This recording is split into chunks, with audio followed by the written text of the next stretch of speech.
Good morning, everybody.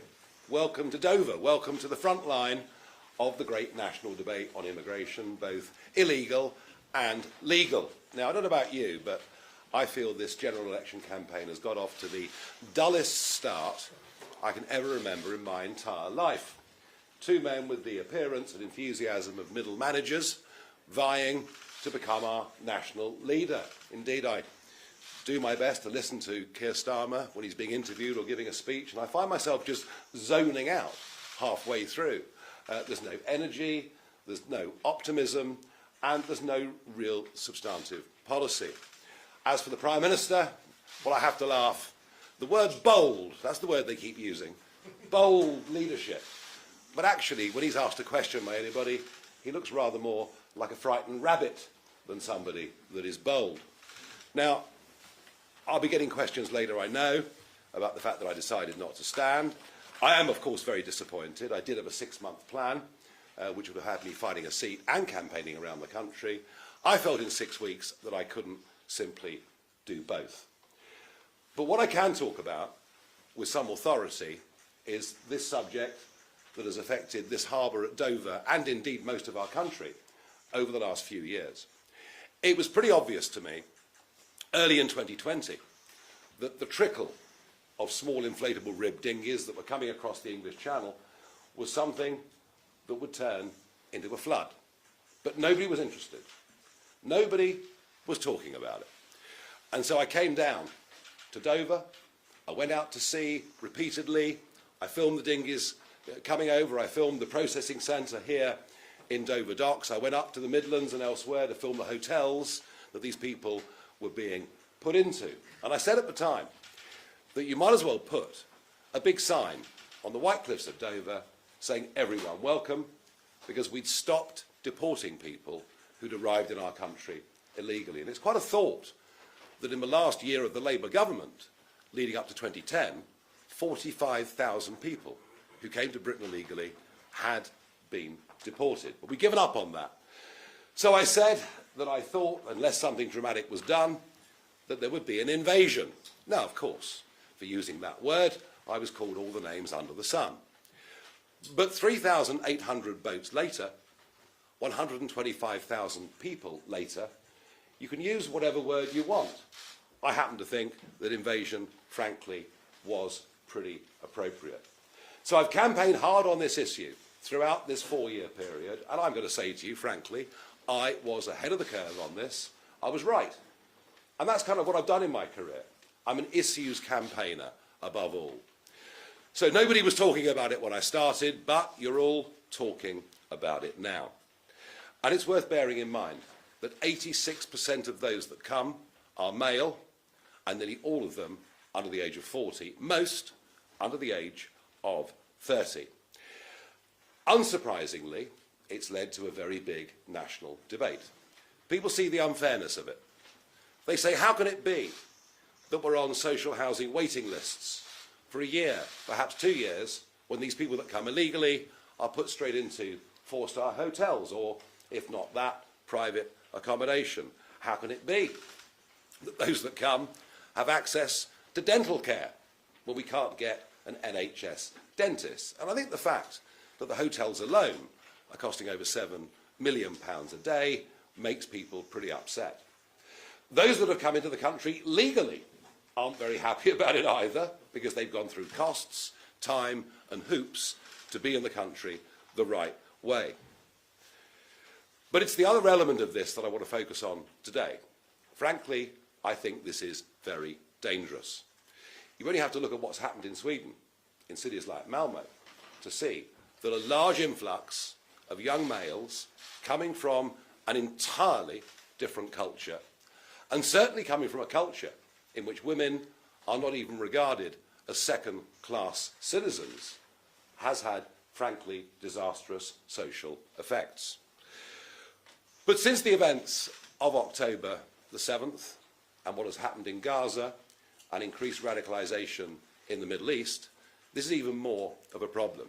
You see, these young men that come, and I've actually filmed this, I've filmed on the 12-mile median line, people throwing their iPhones into the sea, throwing their passports into the sea, doing everything they can so that we can't track and identify them. Although it's okay, because they get an iPhone, a new one, within 24 hours of arrival.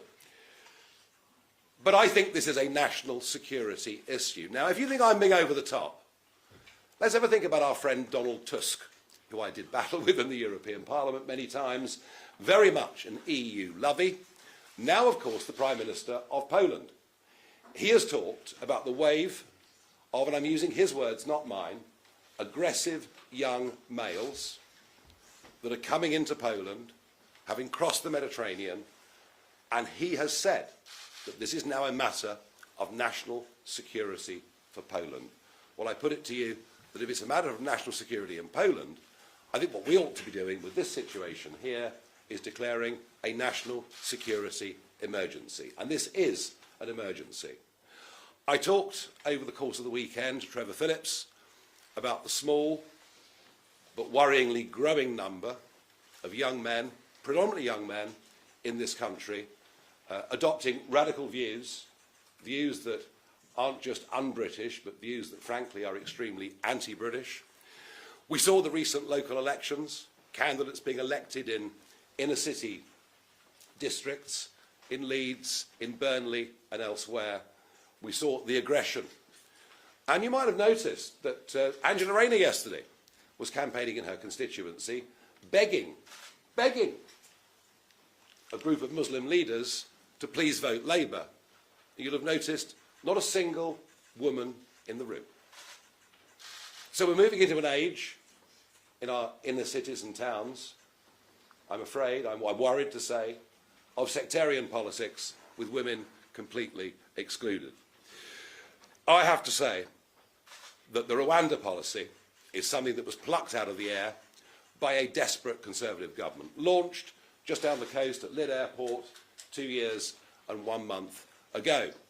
And Rishi Sunak, of course, has inherited that from Boris Johnson and keeps making promises that planes will go to Rwanda. I am absolutely convinced that the overriding reason for calling a snap early general election is because he knows those planes in July, as he promised, would not be going to Rwanda. They weren't going to go. Rishi can't stop the boats.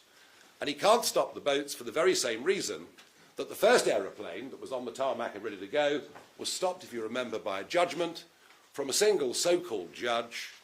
I say so-called because most of the judges in the European Court of Human Rights haven't actually been legally trained. They're jurists, which is a very odd European concept, at least to us. And he knows that it won't happen.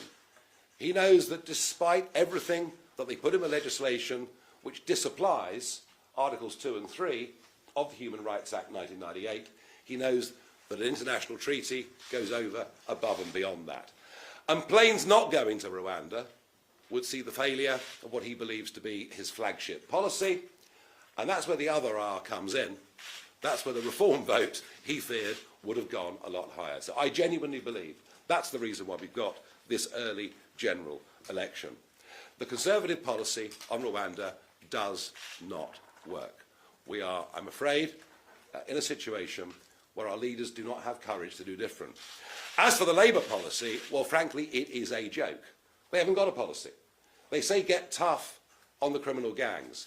We've been saying for decades in this country we would get tough on the criminal drugs gangs.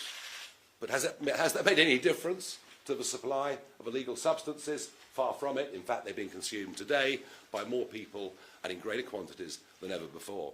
Those gangs over there on the other side, and we're talking about some very ruthless people, some very dangerous people, those gangs on the other side can make 2 to 3 million euros a week during the months of June, July, August, September, if we get a clear spell of weather. We won't be seeing any boats today. One did set off, but it's gone back. The weather was too bad. So there's no way just going for the gangs is going to make any difference. And in fact, he's even talking about joining up with an EU scheme that might finish up with us taking more people than we are at this moment in time. Neither side has any credible policy at all. the point about Brexit, whether you agree with it or not, it was about restoring sovereignty. It was about being in control. And there is no doubt that the issue that pushed the turnout up in 2016 to numbers that nobody anticipated was the issue of immigration. Mostly, actually, legal immigration, but we'll talk much more about that later on this week. To Brexit voters, what is happening in the English Channel is a serious affront. And they see, frankly, us allowing it to continue as being a betrayal of what they voted for in the referendum and what they entrusted the Conservatives with in that general election and that massive 80-seat majority in 2019. And I have to say, I feel that too, because if you remember, we stood aside. The forerunner to reform, the Brexit Party, stood aside in 319 seats to give the Conservatives a clear run. We didn't want a Corbyn, Lib Dem, SNP coalition, a second referendum, and all that would have gone with it. We must leave ECHR if we want to have sovereignty over our borders. It's just as simple as that. The other parties don't want to do it. And we have to make it very clear, as Tony Abbott did, who of course was the Prime Minister of Australia, who faced exactly the same problem. The only difference was the boats were bigger. They were coming from Indonesia, they were travelling longer distances, they had more people on board. But it was exactly the same issue. They tried all sorts of things. They tried offshore processing, that led to huge rows. In the end, what Abbott said was that nobody that comes to Australia illegally via criminal traffickers on this sea route will ever be given permanent leave to remain. And we have to make that clear. And it's not because we're hard-hearted or bad. I mean, remember this. We've actually allowed 500,000 people to get refugee status in Britain since 2016. We've actually, historically, always been one of the most generous countries in the world when it comes to giving refugee status to those genuinely in fear of their lives. And the other thing that we have to do is we have to have a proper conversation with Monsieur Macron.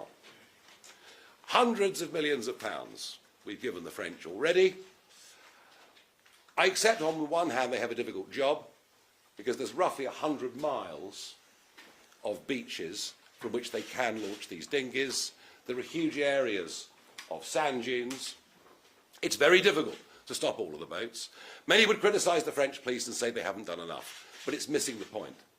What I showed 4 years ago in the first video I ever did from the channel was escorting.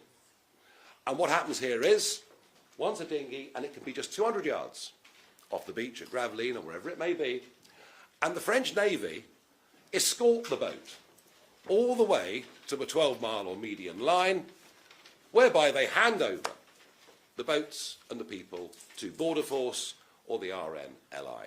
The French Navy are aiding and abetting the criminal trafficking gangs.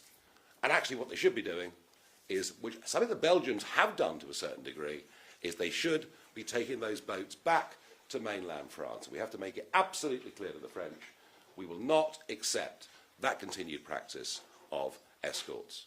But without ECHR, none of this is actually going to happen. This is a massive political issue. It's an issue that I've been ahead of the curve on. It's an issue that I've been right on.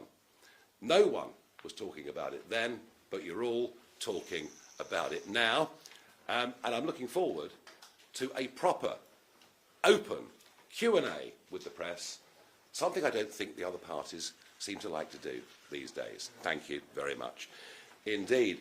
Right, if you'll raise your hand, tell us who you are. Gwaine, of course, is here. Let's go round the room. Let's go to the state broadcaster first, shall we? Thank you, Chris Tyson, BBC News.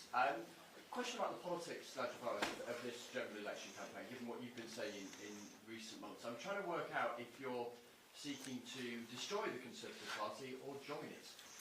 Oh, they've destroyed themselves. They don't need my help.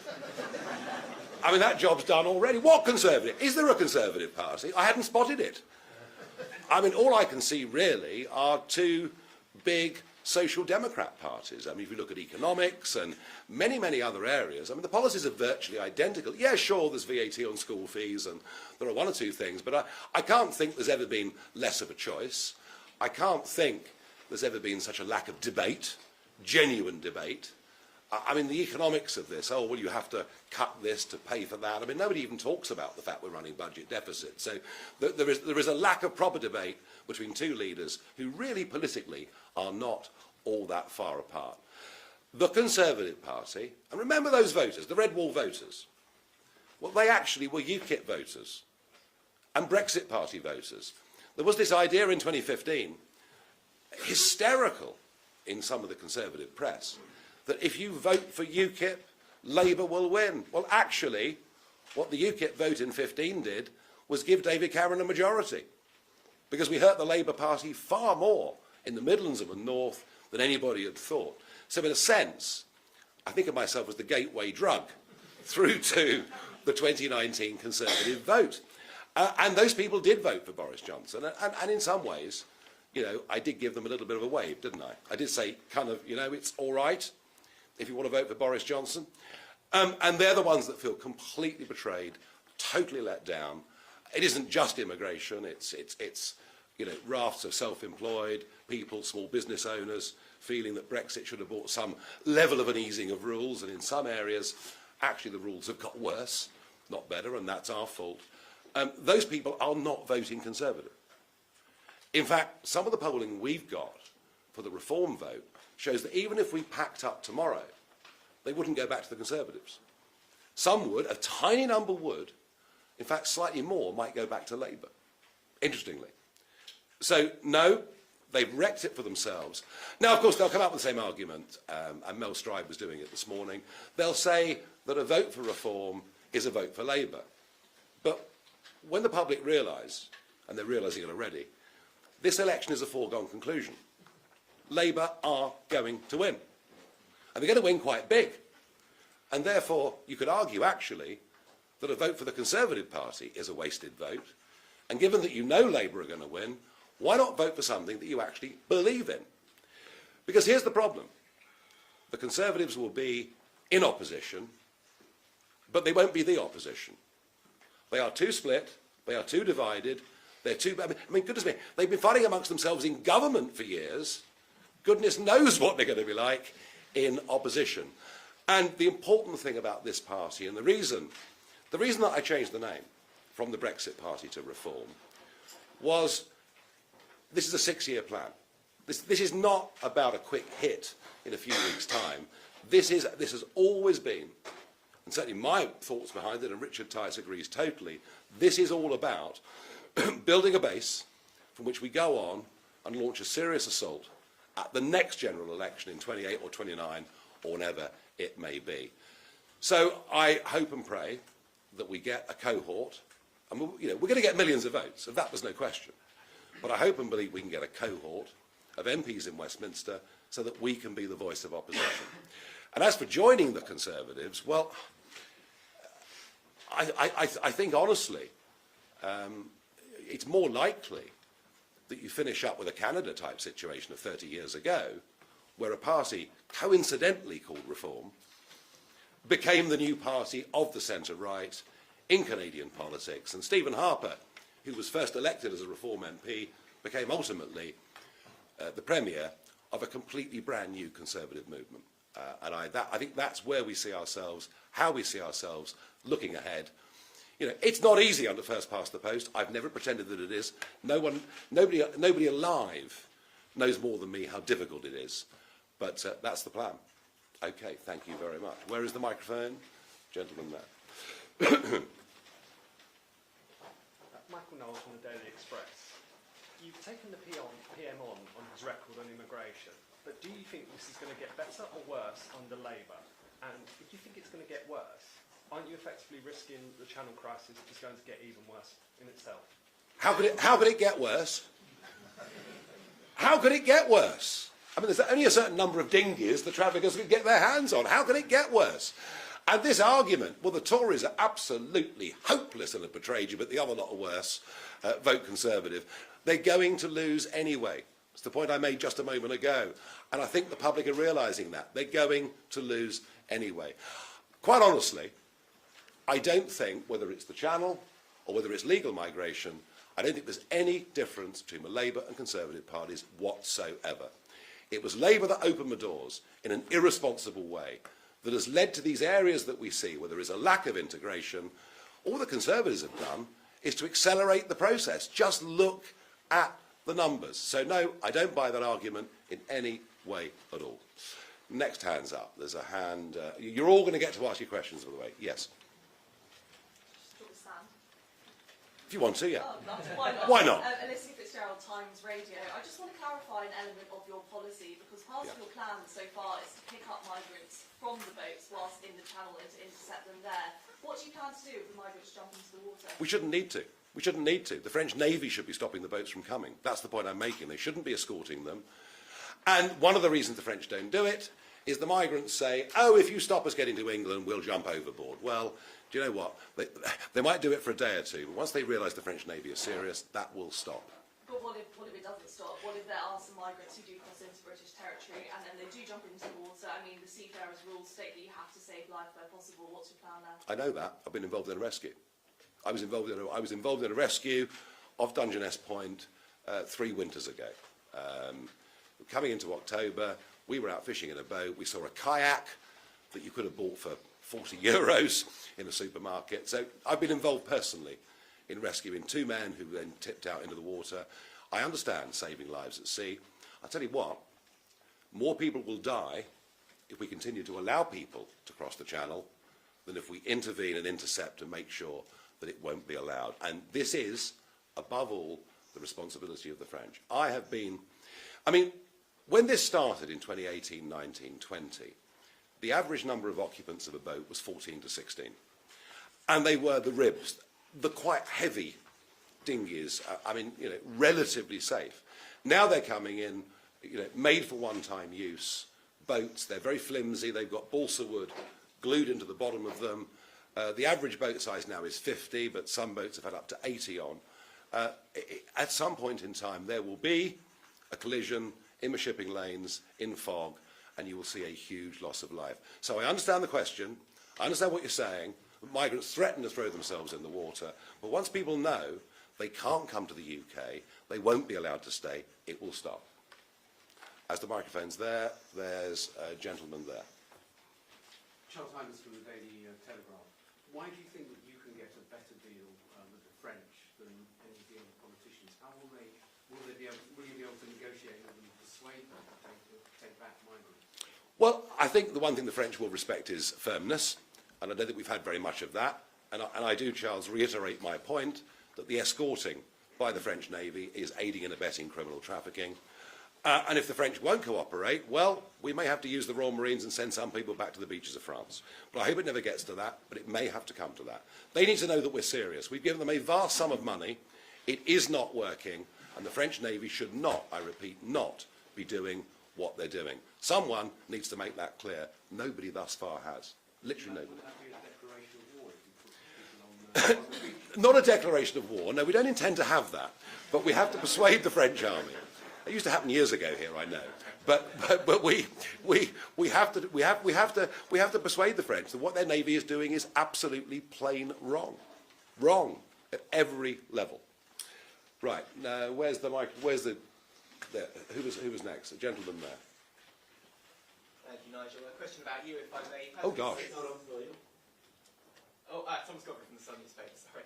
You've had to insist you didn't bottle it by bailing out standing for election as a candidate, and one of the reasons you said that you'd campaign but not be involved as a prospective MP is because of the US elections. So twofold. Are you a chicken for not standing, and what do you care more about, electing Donald Trump in America or the success of the Reform Party in Britain? Well, first question, look, 6 weeks is not long enough to take on a parliamentary seat, and it's me. It's me. I stood for UKIP many, many times, which was a pressure group that used elections to push out its message. And of course, if we saved our deposit, that was enough for an all-night party. Never needed much excuse, I know, but and I've only stood once for Parliament seriously, and what happened? I stood just a few miles up the road here. And what happened? Third-party campaign groups spent unbelievable sums of money putting negativity through people's doors, the likes of which you can't believe. The Conservatives cheated to such an extent that one of the agents got a 9-month prison sentence for mass overspending. So for me, to fight and win any constituency, I'm going to need a lot of time and a lot of data. I can't do that in 6 weeks. So you can call me what you like, but I think realist might be more accurate. But I'm very, very happy to support the campaign. And I want us to have a proper debate. And we started today on this question of illegal immigration and the fact that nobody's offering anything that's going to be a solution. And we're going to move on over the next few weeks to economics and many, many other issues. Now, of course, this general election matters. It matters less than previous ones because it's over already. Such is the collapse of support for the Conservatives. They will not win a single red wall seat. There is absolutely neither. I know those voters. There is no chance at all of that happening. The American election is important for this reason. The world is in a worse place, a more dangerous place than it's been at any point since the Cuban Missile Crisis, and even I wasn't born when that happened. Strong American leadership, standing up to bullies, and leading a strong NATO are absolutely vital for our national security. And I believe the world was a much better, safer place with Donald Trump in the White House than it's been with Joe Biden. So that's the context. I'm not saying Britain doesn't matter. Far from it. Of course not. I'm British. I'm here. But I do think who wins in America for global safety is absolutely vital. I genuinely do. Do you become a Trump advisor if he's re-elected? I wouldn't become an official Trump advisor if he was elected. Unofficially, well, look, you know, he's a friend of mine. He's a friend of mine. And wouldn't it be nice to have a pro-British president back in the White House rather than one that absolutely loathes us? Okay, yes. Hello. You talk a lot about British values. What are they? I didn't talk a lot about British values, but well, I think women playing a part. I mean, you're here, which is interesting because if you were at an Angela Rayner meeting, I doubt you'd be welcome. And indeed, if you see the victory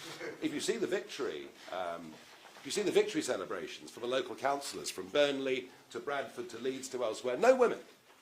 You know, this is a new form.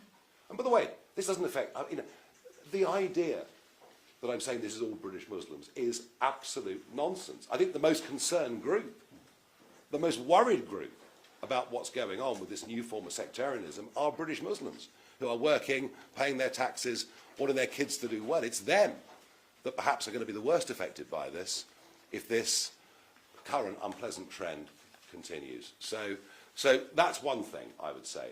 Attitudes towards homosexuality, many other social issues. Of course there are social conservatives in the Roman Catholic Church and elsewhere, and I understand that, but not perhaps quite to the same degree.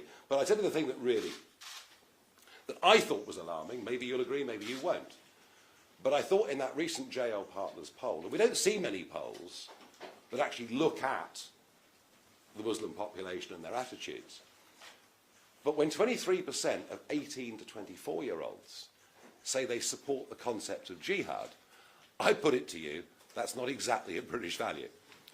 And I think that's what we should be concerned about. And look, it's obvious to everybody that since October the 7th, there has been increased radicalisation in this country. And, you know, I'd never have thought that I would speak to some friends who've got a Jewish girl at a British university who's getting, I mean, not teasing, but real abuse to the point of, well, do I really want to be part of this? So I think there are some very disturbing trends. And I think our British values are pretty clear. And I really worry about sectarian politics. That's what it is. You know, we've seen it in Northern Ireland, and I now see it creeping in to parts of England that I'm very concerned by. Right, okay, we've got a couple of hands still up. Maya Tusi from Tusi TV. We've heard a lot from the Reform UK in terms of policies to stop the votes, whether it's to leave ECHR or return the votes. What's your ideal situation for thousands and thousands of illegal migrants who are already here? Mass deportation, amnesty, or something else? No, amnesty is a disaster. I mean, the only people that support amnesties are people like Boris Johnson, who did support an amnesty when he was Mayor of London. And if you have amnesties, all you do is give a big message, please come. Look, I make the point again. The Labour government of 2009-10 deported 45,000 people who've been here illegally. That's the only message you can send. If you come to the country, you won't be allowed to stay. And you know what? They'll stop paying 3,000 or 5,000 euros to traffickers if they know that's the message. Right, there was one more hand up there, and then we'll... Nigel, Emma Court, LBC. What's Yes. the incentive for Rishi Sunak to debate you? What's in it for him? Oh, he's very keen on debates. Hadn't you heard? He wants to have 6 debates with Keir Starmer. Well, all I'm saying is have one with me. And many will say, well, why you? Why should he debate you? Well, there is a precedent for this. You know, in 2014, Nick Clegg was the Deputy Prime Minister of the country, and he challenged me live on LBC. He challenged me to a debate because he saw that I was the leading voice for leaving the European Union. So Clegg and I did that debate, and then subsequently we did one with the BBC as well. If you can tell me there's somebody with a more prominent voice that has written, spoken more about the situation here, then please tell me who it is. You know, if this is his flagship policy, and you really believe in it, Mr. Sunak, come and debate it with the person who spent years studying it and campaigning on it. That's why I think he should do it. Yes. Thank you, Nigel. Howard Cox, ITV News. You've made clear that your campaign is primarily focused on attacking the Conservative Party. No. What? No. I said Starmer had no policy and he was useless. But most of your attacks today are focused on Rishi Sunak and his promises. As Prime Minister, do you accept that by entering this campaign, you are going to make Keir Starmer and Labour's job easier? Look, the point is, Sunak is selling something to the British public that is wrong and dishonest. That's the point I'm making. Oh no, Starmer's got nothing to offer in any way at all. I mean, I'll debate Keir Starmer on it if you want. I could just about stay awake that long enough, I'm sure I could. It's all of them. And it isn't just this, there's so many areas we're not having a proper debate. As I said earlier, when I did conferences like this in 2013, 14, 15, you all said the same thing. You'll let a Labour government in because all the people that vote for you will be Conservatives. The fact is, if reform gets momentum in this campaign, they will start to eat very deep into the patriotic old Labour vote. Right at the moment, that's more distorted because it's coming from 2019.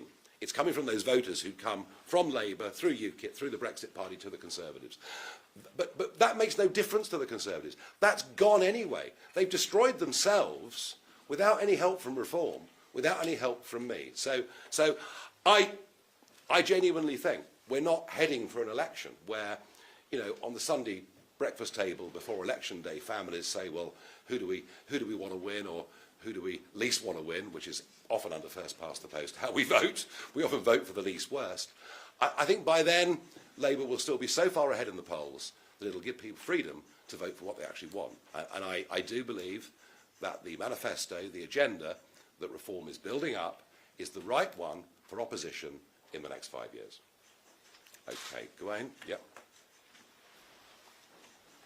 Hello, it's Annalisa Hossainpour from PA News Agency. Yes. So Richard Tice said earlier this month it would not be easy to run an effective ground campaign at the next election on the money coming into the party. How much is funding a setback for the party's viability going forward into the election and afterwards? Well, part of the plan, of course, was to raise money in the next 6 months. I mean, I'm here in Dover today. I mean, I actually, there's no point hiding it. I would have been launching myself this week, but he got in first, so there you are. He didn't just do me over, I think he did many of his own party over as well, in fact, doing it. Yeah, no, funding is an issue. Funding has been an issue, there's no question about that. We're not very well funded at the moment, but we do have quite a considerable database. You know, I'll be reaching out to them tomorrow to say, come and help us. Now, are we going to have the 20, 30 million that Labour and the Conservatives have? No. But we do have a message. And that message is distinct, and it's clear, and it's different. And often, political parties spend huge amounts of money that they simply waste on billboards and messages that no one sees and no one hears. And if you, I tell you what, I challenge you, go into the streets of Dover this afternoon and ask people one memorable phrase they've picked up from Sir Keir Starmer so far in this election, and I tell you what, nobody will have an answer for you. So no, these are challenges, of course they're challenges. Challenges of party structure, challenges not of enthusiasm, but of structure, of money, of size. Yeah, yes, these are handicaps that reform have, but this is just the start. This is part of a 6-year plan. Okay. Hello, Charlotte Wright from BBC South East. In your speech today, you've used terms like invasion, disastrous social effects, saying we should be declaring a national security emergency. How would you respond to people who accuse you of cynically using inflammatory language to stoke culture wars? Well, I mean, if 3,800 boats and 125,000 people isn't a sort of slow-motion D-Day in reverse, I don't know what is.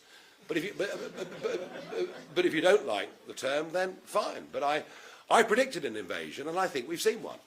And you know, sometimes in politics and national debate, you have to use words that make people stop and think. All I've ever tried to do, whether it's on Europe or this subject or debanking or whatever it is, the thing that I've been good at is to get people to debate things and to make their own minds up. And so I think some of the abuse and some of the complete misquotes I've had since sitting down with Trevor Phillips, incidentally, isn't it funny that Trevor Phillips was suspended from the Labour Party for making very similar comments to me just a few years earlier? I'm not completely on my own with worrying about this problem of these young people who are becoming completely detached from our society. It's real. So I would argue with anybody that wants to be abusive that abuse is a way of avoiding debate. And rather than being rude, come and debate with me. I'm happy to debate with anybody on any of these points because I feel really confident when I say that I think what I said on Sunday reflects a growing sense of unease that is being felt by a huge number of people in this country that something is going very badly wrong. Thank you. Okay, we got, right, this is the last one. Great stuff. Gwen?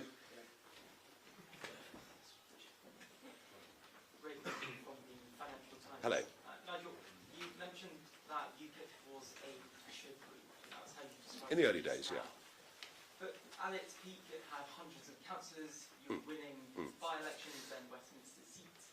Reform's only managed to scrape 2 council seats in the recent local elections. It struggled in by-elections to even push the Conservatives into 3rd place.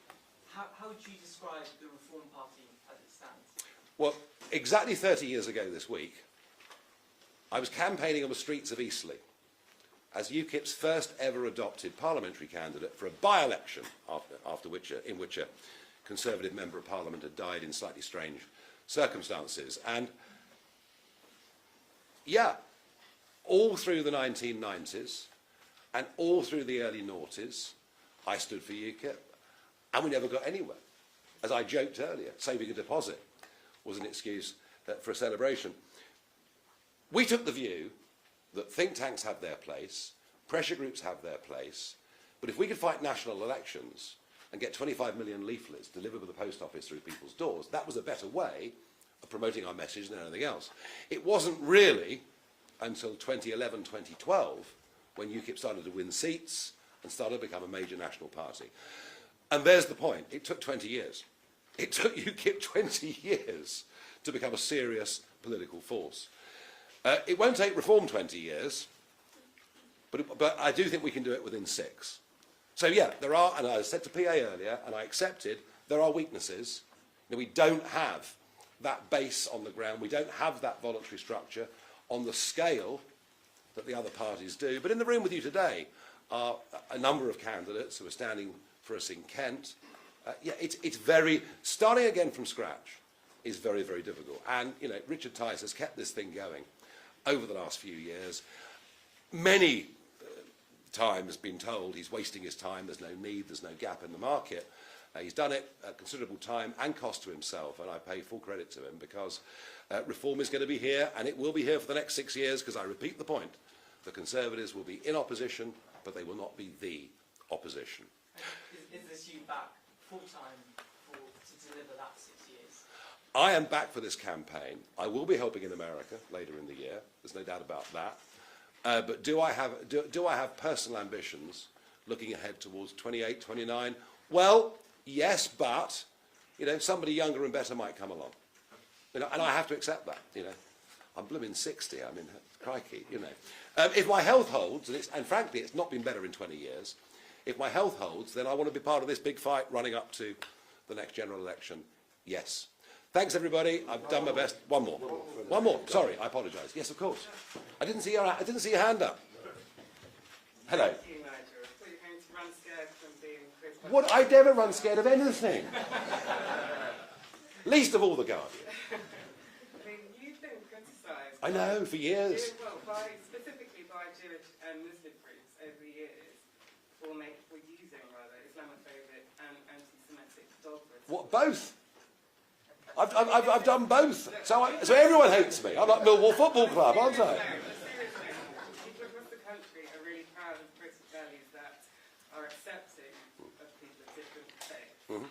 So why should voters trust you? Why should they bother voting for you? Look, you know, as you say, you can't call me Islamophobic and anti-Semitic in the same sentence. I mean, I'm used to a shed load of abuse, and I rather enjoy it, but it needs to be a little bit more consistency, in my opinion. Look, I will always get attacked because I've always been prepared to put my head up and talk about things that other people would rather brush under the carpet and say it's just too awkward in polite society. I absolutely am proud of the fact that of all the countries in Europe, in the post-war period, we had the best levels of integration through immigration. We were streets ahead. We were streets ahead of France, of Germany, of all of those countries. We've got an amazing record, you know, when it comes to granting, whether it's Huguenots or Jewish people or Ugandan Asians. So I subscribe to all of those things. The reason I say what I say is this has all gone out of kilter. You know, I repeat the point. From Windrush till the turn of the century, net migration into Britain ran at 30,000 a year. It's now running at 750,000. The thing is out of control. And I've noticed this, you know, whether it's in politics, whether it's in business, whether it's in sport or science or whatever it may be, you know, if you dare to say something that is not the current prevailing orthodox view, you know, you're always written off as being mad and bad. All I can say to you personally is I don't hold any of those negative motives whatsoever, but I do think that our liberal establishment have forgotten what proper debate is. I do think that our educational establishment have stopped teaching young people critical thinking, and I do think that our country is, frankly, going downhill. We're in decline, socially, economically, and in many, many other ways.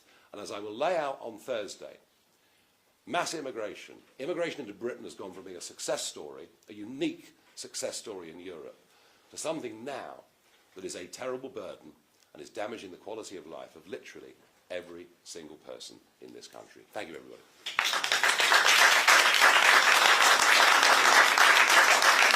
Ladies and gentlemen, there will be one-on-ones with broadcast downstairs on the terrace after this, and there will be a print huddle after that. Okay? If that is okay with everybody. So take your kit downstairs, pick up your baskets and walk.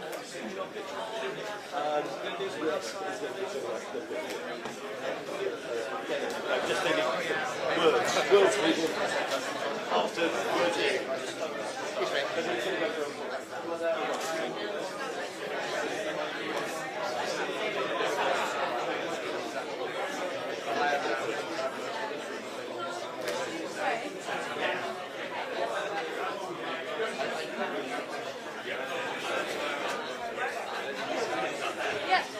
space, it's night, it's outside, it's a bit...